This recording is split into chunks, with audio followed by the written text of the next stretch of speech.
Hello बच्चों, चलिए प्रश्न पढ़ते हैं। प्रश्न दिया हुआ है कि ए टू बी के लिए डेल्टा एच है प्लस 24 किलो जूल प्रति मोल और बी टू सी के लिए डेल्टा एच का मान दिया हुआ है माइनस 18 किलो जूल प्रति मोल। इनमें से एंथैल्पी का घटता हुआ क्रम होगा। तो सबसे पहले बात करें अगर इस प्रश्न में मुख्य अवधारणा की, तो देखो क्या होगी मुख्य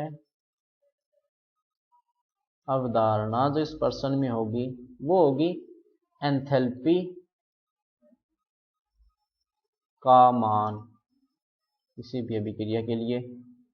तो देखो अभिक्रिया दी हुई अपने को ए से बी के लिए, तो डेल्टा एच कितना है प्लस में 24 किलो जूल मोल इनवर्स ये दिया हुआ है। इसका मतलब क्या हुआ कि डेल्टा एच या एच अगर अपने बात करें enthalpy B minus H A बराबर कितनी आ रही है 24।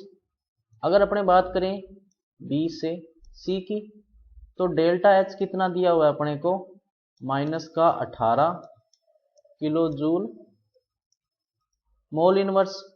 यहां पर अगर अपने देखें H C minus H B, तो देखो कितना हो जाएगा माइनस का 18, और इसको मान लेते हैं समीकरण नंबर 1 और इसको मान लेते हैं 2। अगर इन दोनों से देखें अगर अपने, तो H H C minus H A बराबर कितना है 6 किलो जूल मोल इनवर्स। तो अब यहां से अपने देख सकते हैं कि जब H B minus H A करें तो क्या आ रहा है धनात्मक मान आ रहा है। इसका मतलब एच बी जो है वो बड़ा है किससे एच ए से।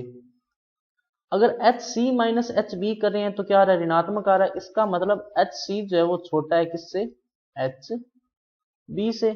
और H C minus H A मान कर रहे हैं तो क्या आ रहा है धनात्मक आ रहा है। इसका मतलब क्या हुआ कि एच सी जो है वो बड़ा है और एच ए क्या है छोटा है।